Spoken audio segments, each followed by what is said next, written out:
there are a lot of people in Tennessee that absolutely know what they're doing, and they are definitely still thriving. But I think a lot of people didn't necessarily know what they were doing. So meeting you, I almost felt like I had a North Star because you had such clear vision, even though like things have changed so much in the scheme of things and where we've gone and where we've been. You just had this like bulldog tendency. And I was like, I'm going to follow you into fire.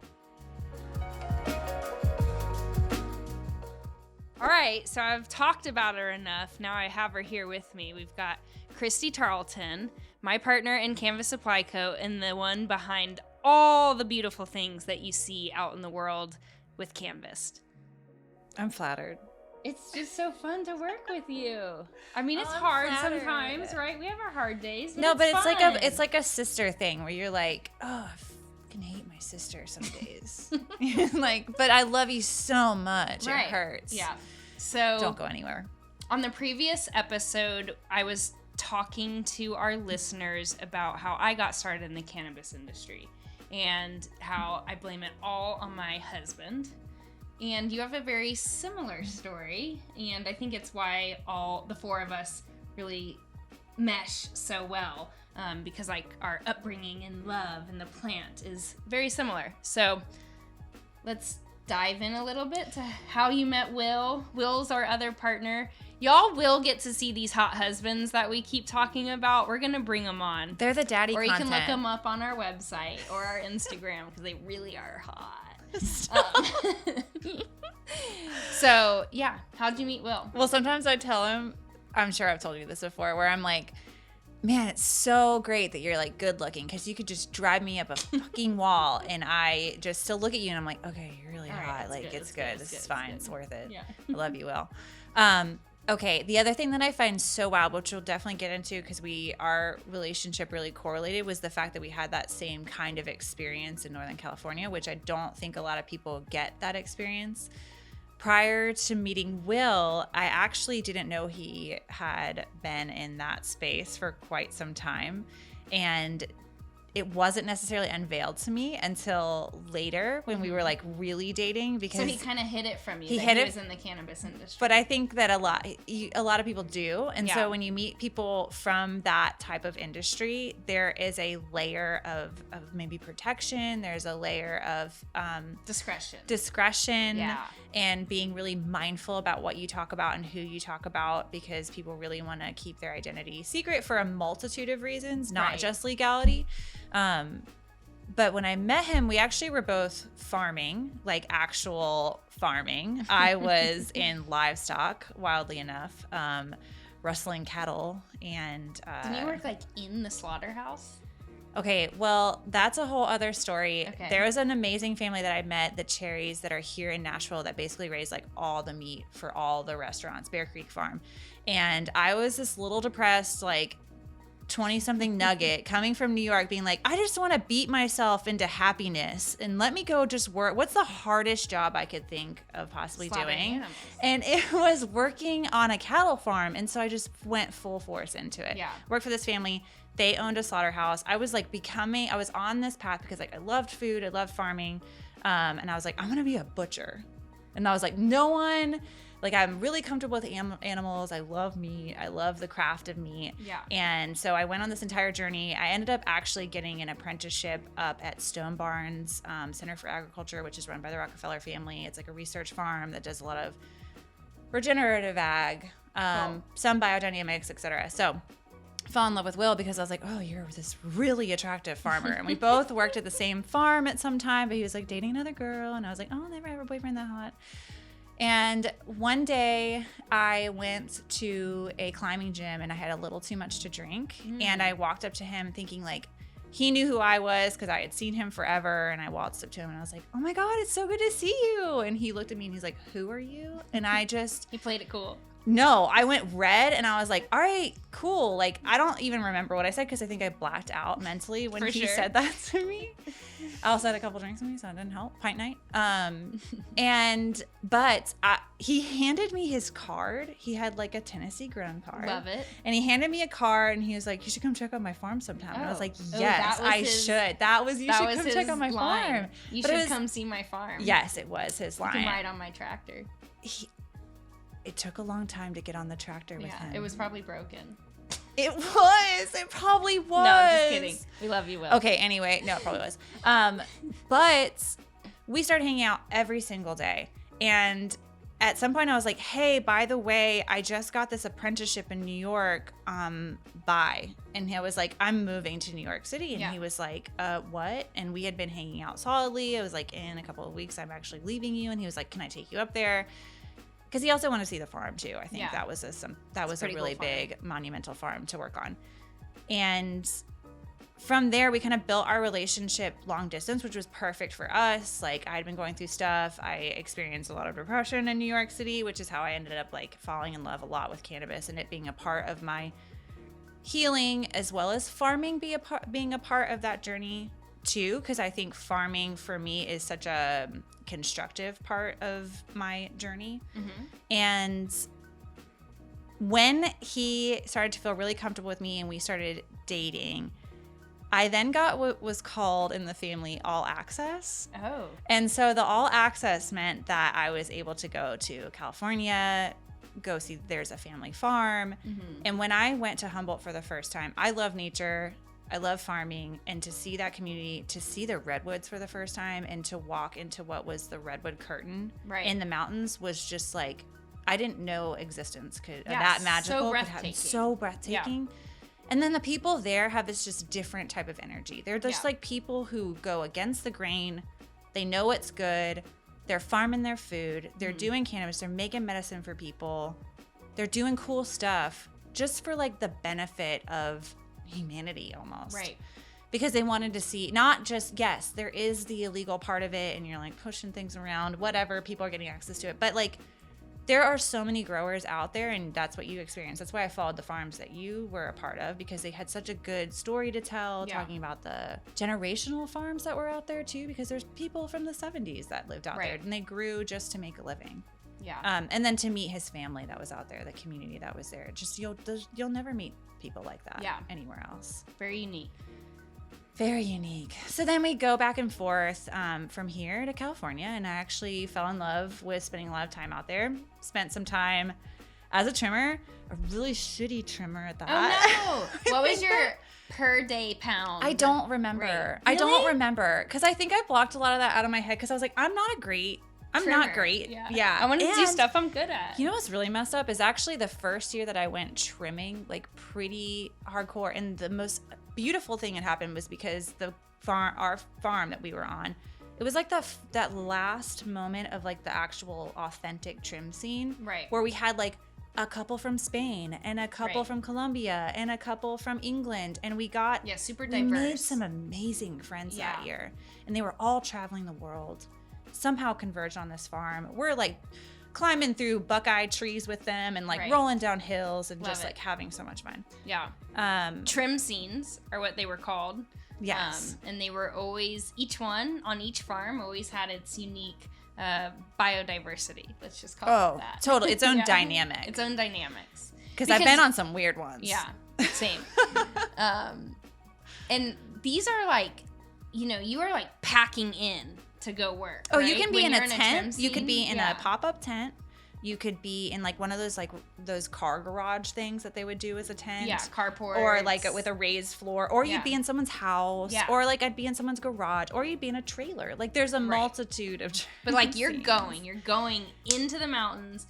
You need to bring your food. You need to bring all the essentials that you need to survive, because you're going to go grind it out and trim. You don't move for hours. You don't sit in a chair. Yeah. And you put in headphones. For anyone that hasn't touched cannabis ever, it's sticky as fuck. So you are covered in like just... We would wear a jumpsuit. Like I would wear a jumpsuit. Yeah. And then at one point, I think my friend and I were like, we should go to the thrift store. And I think we found like purple jumpsuits to just wear. And we had outfits. Gotta have a good trim outfit. And those were the times when I would listen to full Harry Potter books. Yes. On Audible. I think the trim scene's what got me hooked on podcasts. Yes. That was such a cool way to learn. It's so rare in life to sit somewhere, have your hands busy, but they're busy in a way that you can be consuming and learning and educating. And so I would love at trim scenes too when you would take the headphones off and everyone would listen to the same podcast. And then it was like peer learning, and it was like you were back in school, and people would be like, "Oh my God, I had no idea it was like that." And you're learning about like the solar system. I love that you were listening to podcasts because we were listening to. That's where we found out about Spooked. Oh, the podcast, so the good. horror story. So good. All the murder podcasts. Listen to Spooked, and we would scare the shit out of ourselves. Yeah. Where I was going with that original conversation, was. This might be a weird rabbit hole, but I do feel like it's a kind of a foundational situation. But that first trim scene I was in, with all those different groups of people from around the world, we were listening to a lot of Democracy Now! And this is when Standing Rock became a thing, because none of the mainstream media were talking about Standing Rock, but we were like, Democracy Now! Was going super hard into it. And they were like live. And here I am trimming, and I'm like sitting for hours thinking about my existence. And I'm like, hell no. And this is when I finished work and I immediately went to Standing Rock with Will. Will was with you. Will was with me the first time. Cool. And somehow I cannot believe he let me, but I just like left. I went by myself a second time. Yeah. For like a month, 2 months. Yeah. I can't even remember the time frame. But crazy shit happened in a trim scene because you just like, you sit with yourself and you just think for hours. Yeah. I almost think it's like therapy. Oh, absolutely. Because you're forced to sit with yourself. Yes, and if you're fast, you make very good money. At least back then. I made good. Yes, I made good money. Yeah. Maybe I wasn't that slow, but Something tells me you were probably the fastest one at the table. No, I wasn't the fastest one because there were some like seniors at it. Yeah. I was the freshman for sure. I was like, don't fuck with the seniors' flow. No. Like if they don't have like the temperature right and their chair right and like their scissors and their tray and their snacks. If you touch their scissors. Woo! The Chica Masas. We should get sponsored by Chica Masa. Chica Masa should sponsor our podcast. At least this Chica Masas are scissors. They're like really perfect scissors. Yeah. Anyway. Trim scenes.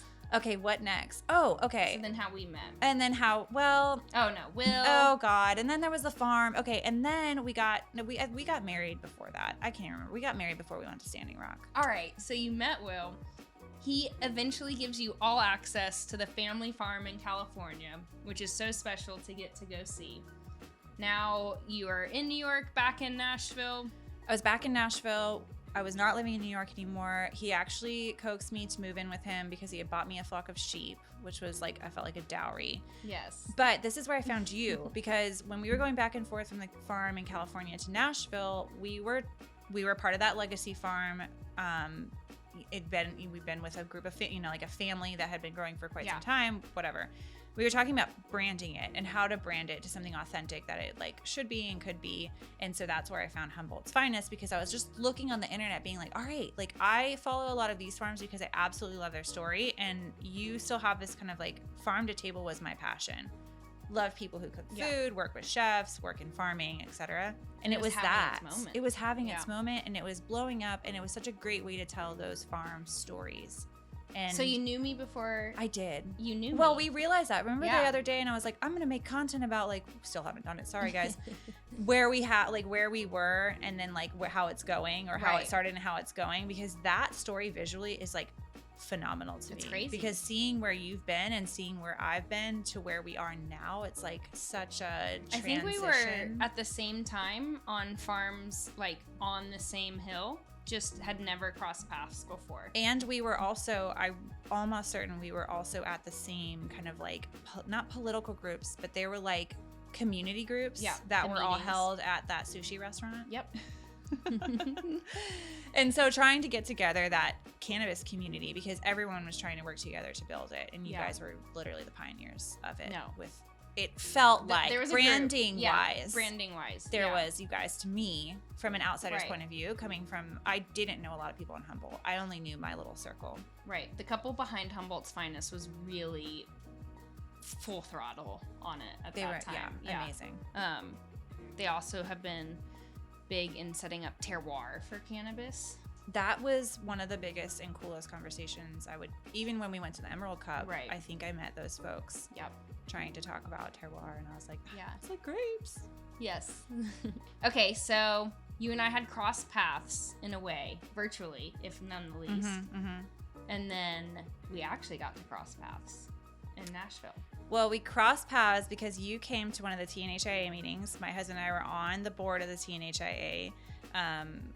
And at that point, it was just a slew of like old time farmers. Right. And me and Will and a couple of other folks that you mentioned earlier were there, and we were kind of in our, late 20s, early 30s, something. So there was like a little crew holding it down for like the next generation. But when you have somebody new come into the room, you're just like, who's that? Yeah.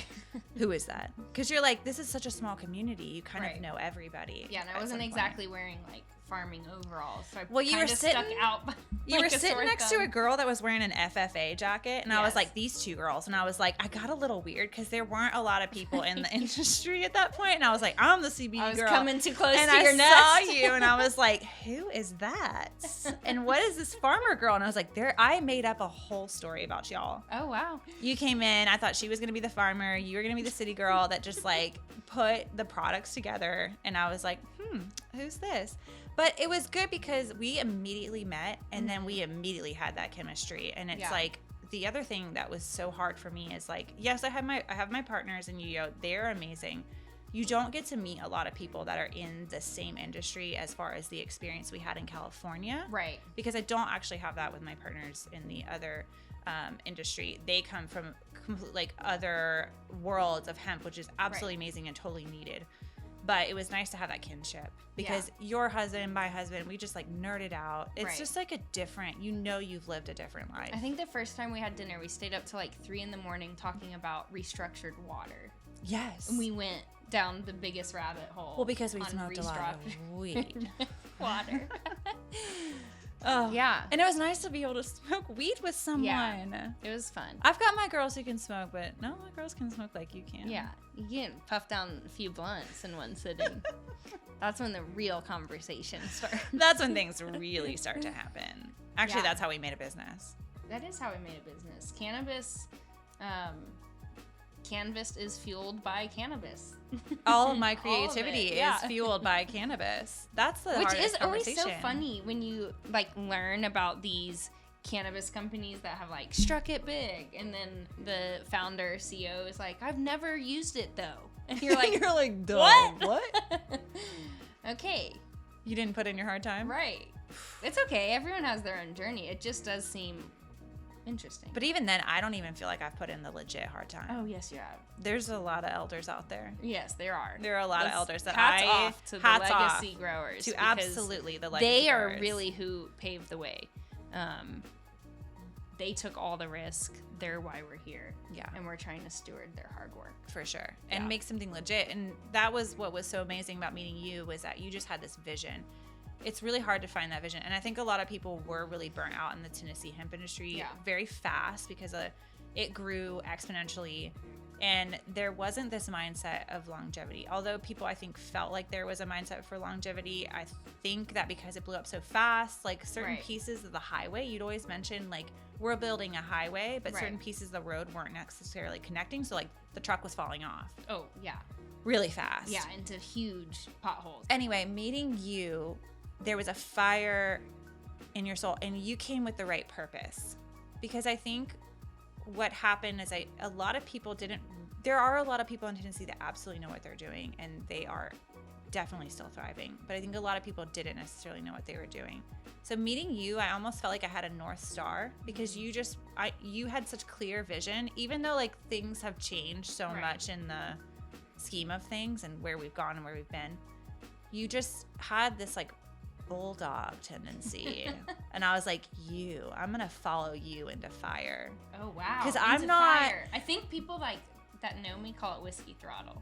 Yes. And I'm not that kind of person. We've taken all those little chart tests, and yes. I'm literally the supporter. Like, yes. I've known that I was always going to be the supporter for something big, and I may make something big in the process. Like, I know something in my soul is like, something big's going to happen to us. Yeah. And you were the right person. And I was like, this bitch is so crazy. She's going to make shit happen. And we're making it happen. Pokes people like I've never been poked before. In a good way. In a really good way. We've learned. We've learned. Oh, that's like a whole... Please tune in for the episode on learning about leadership and communication, because that was the patience that everyone in our company had to have with each other as we learned how to become whatever we are right now. Yeah, it's profound. Yes. I'm just so grateful for the patience that everyone had with me. Oh, and all with of us. Each other. Like, we've really had to grow up together in this business. Mm-hmm. Now I feel like I'm in a full-blown like relationship with y'all. Yeah. So yeah. Can there's like a four? Is there like a 4-person tax bracket? Because yeah. Can we? What about joint? Yeah, can we do that joint? No pun intended. Huh. Okay. Well, we went down some rabbit holes, but I feel like the core is that you and Will met in a similar way. You got all access pass to the family farm. Mm-hmm. I stroll into a hemp growing meeting. I saw the flames. Like a city girl. I saw the flames shooting out of your eyes, and I was like, this is her. She's going for it. And you wooed those farmers. We love our farmers. Bill Corbin. Oh, Bill. You're the true OG. You're truly why we're here. I know. I think Bill Corbin's crop was in all of the first CBD product to go on the market. I mean, this man in Tennessee really... His crop was also all of the photos. All of the photos. All of the photo shoots. Yes. Bill's the man. I hope he's still growing hemp. He is. Okay, good. Yeah. All right, so Christy and I have officially fallen in love with each other. Mm-hmm, We've convinced our husbands we're all going into business together. Mm-hmm. All right. Well, we did a lot of... drugs. Let's just say it. We did a lot. Therapeutic drugs. Yes, thank you. Mind-opening, heart-opening drugs. And we had, that was a moment. I think I was like going through, I felt like when I met you, I was like going through therapy, and I was like super interested in those things. And you were like, here you go. And I just said, like, take me there. I'll follow you anywhere. No, and we were like, all right, tonight we're meeting and we're talking about business. And you and Will must have stayed up all night the night before, and you put a deck together. And we didn't show up to our little meeting with a deck. And then y'all whip this deck out and throw it on the TV. And Will and you just start drilling down. And I'm like, what the fuck? All right, we're starting a company. Like, you know what? It was a oh shit moment. It was like you had put so much structure to all the conversations that we had been having. And you like visualized it. I'd love to see that deck. Oh, we have to pull it out. Where's that deck? You know what, though? Oh my God, we have to pull it out. There's a time in life, we'll get to this episode, where it's like pre-baby. Oh, yeah. And post-baby. Where you could stay. I was a rager. Yeah. People talk about me about like I mean, pre-baby and post-baby is a thing. I like to think the rage is like way more fun after post-baby, because you're so much more intentional with your time, because you're like, okay, every minute counts here. Is this true? Is this vital? True. But the things I would bang out. Oh, just gorgeous design. Oh, bless you. Yeah, you still do. God, I don't know. Okay, so we have this deck, and I remember looking at Pablo like, fuck, they made a deck. We didn't make a deck. Did I immediately one up to you? We came unprepared for. Why didn't she tell me she was making a deck? I like to keep you guessing. So of course the next night I was like, well, I'm making my own deck. But this is how I think. Too bad Canva didn't exist then, because then I could have seen you making the deck. Oh, I know. Oh my gosh, we were making decks in probably like Google Slides. No, I think I was making decks in InDesign, because then I was doing proposals in InDesign. Right. Okay. So we had a deck. Will was like, all right. I think at 2 a.m. at that point, we're celebrating. We're like, woo, we're going to go into business together. We had no fucking clue what was in front of us. No clue. The saying is absolutely true. If you knew what it took to start a business, you would never do start. It. It's absolutely true. Yet I'll go start lots more businesses because I am addicted to the pain. We have a deck. We're excited. 2 a.m. Will's like, oh, by the way, I need to be at my farm at 5 a.m. and my tractor's broken, so we're going to plant 2 acres of hemp by hand. And you guys are coming.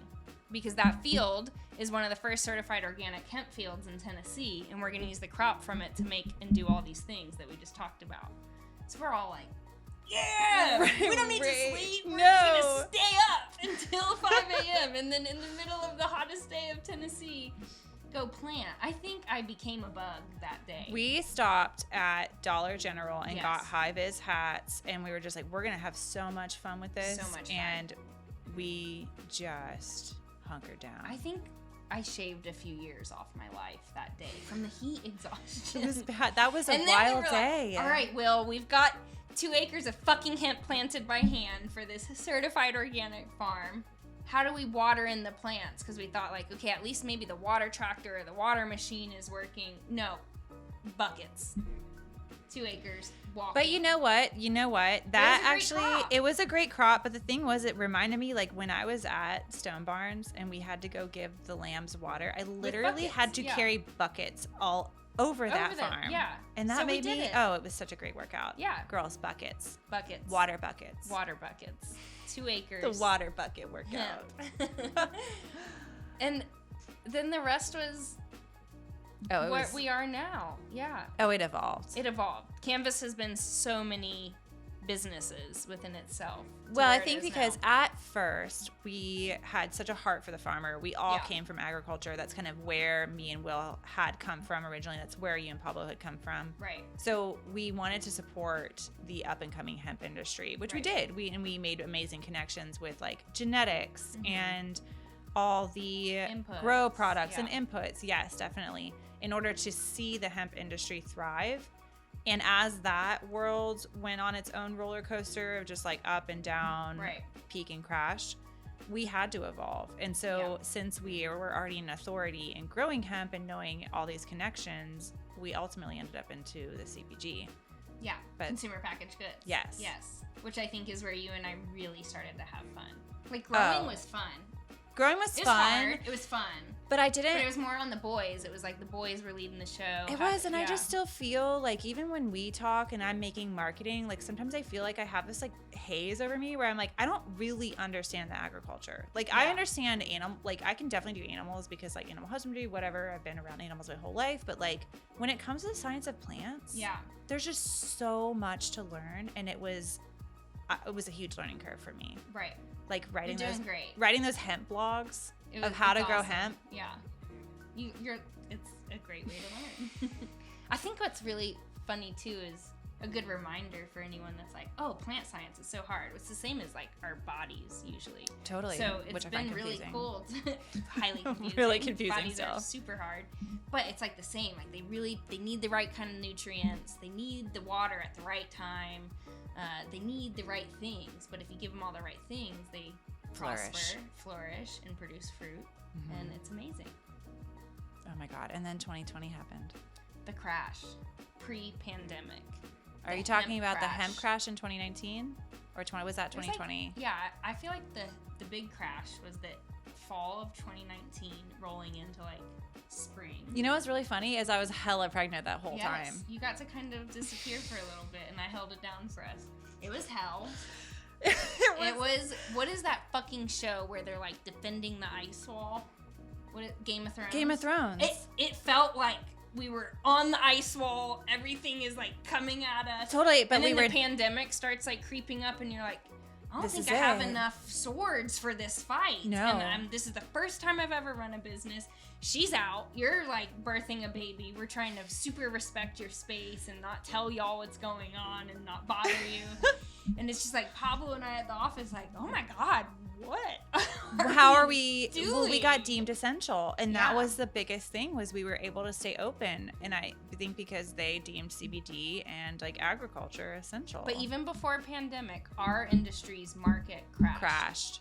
There was a oversupply under demand. Yep. So we had way too much hemp on the market. So the price per pound was I mean, you could pay people to come pick it up. Like, people weren't even willing to pay for it at some point, right? So that happened pre-pandemic. So here we are sitting in like an 18,000 square foot warehouse that's processing hemp every day, and we're like, this is no longer viable. No, and it happened fast. Happened like overnight, I feel like. We had an amazing financial partner, thank fucking God, who helped us sit down and look at the number. You probably don't even know some of these stories. I feel like I do. Okay. And some of that pivoting happened when I came back. Right. But the funniest thing was I remember when I came back, because having a baby. I tried to make a brand on my own. Oh, well, you did great.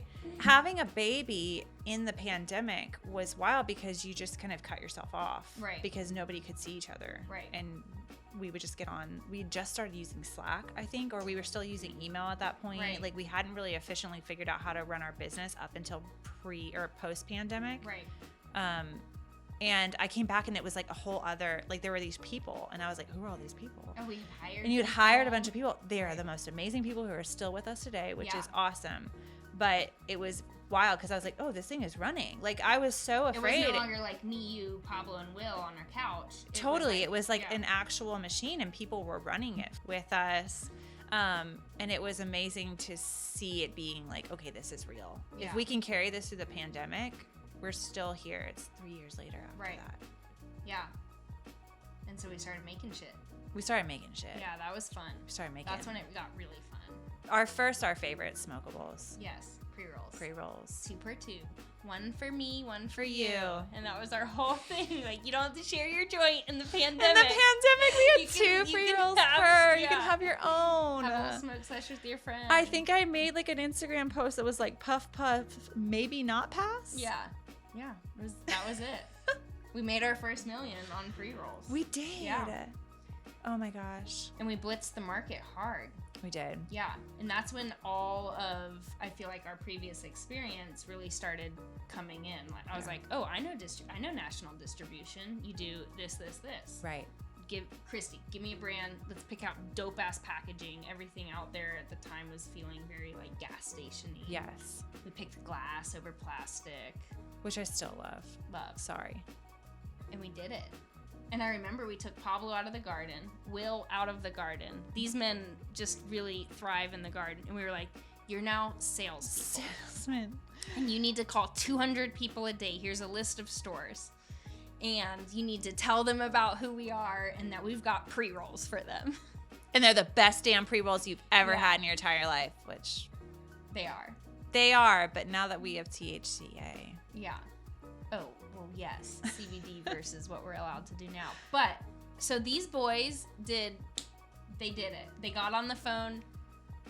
I feel like half the people Pablo called couldn't understand him, but they still bought from him. And we started selling. And then you and I just really quickly were like, all right, we need to really start being intentional and start thinking about the next set of products we're going to put forward. And it feels like every 6 months you and I sit down and we're like, all right, what does the market want? What do we want? So that if no one else buys it, we can enjoy it. Let's listen to our consumers. Let's go through our reviews. Like, what are we making? How can we make it the best that we can? And flower, we went pre-rolls, flower, then... Vape carts. Because Delta 8 started having a thing. Right. I think really when you look at the success of companies, cannabis companies and this CBD companies at this time, it's Delta 8 is what people that caught on to that trend, that were able to catch on to that trend, is why they're here now, maybe. We should explain what Delta 8 is, because even to this day I still have that conversation with people. Delta 8 completely bridged the gap between the hemp industry oversupply, under demand. It allowed the industry to create this consumption vehicle that was allowing us to run through a lot of that oversupply. And when I say run through the oversupply, I mean extractors were able to take this massive amount of biomass that had flooded the market, crashed the price, run through it, and turn it into a product that the greater part of America was in demand for, which was Delta 8, which is a molecule that the way that the law is written, since it's hemp derived, it falls under the CBD category, but it actually is a THC molecule. So it does give you a psychoactive high. So for the first time in the CBD industry, we have a molecule that gets you high, which means we can sell it to you in a vape shop. We can ship it to you to your front door. The industry, I wouldn't say exploded, it sustained, because it was really starting to hurt. Because a lot of people were turning to CBD, lots of confusion on what it would do. CBD doesn't give you necessarily an exact feeling that you can pinpoint. So there would be, lots of buy-in to CBD and like, oh, I can't feel it. Well, no, you're not going to feel it. It's just, it should be part of your vitamin. The same way you can't feel vitamin D, but you just feel better, maybe, long term. Yeah. Now we have Delta 8. So it's just a different molecule. It's one molecule different than Delta 9 THC. And the way that the law is currently interpreted, it allows us to play with it in the CBD space. And so this, coupled with the pandemic and vape stores and liquor stores being deemed essential, where the majority of this product was being sold, in our alignment with launching a CPG brand, allowed us to flourish through the pandemic. Yeah.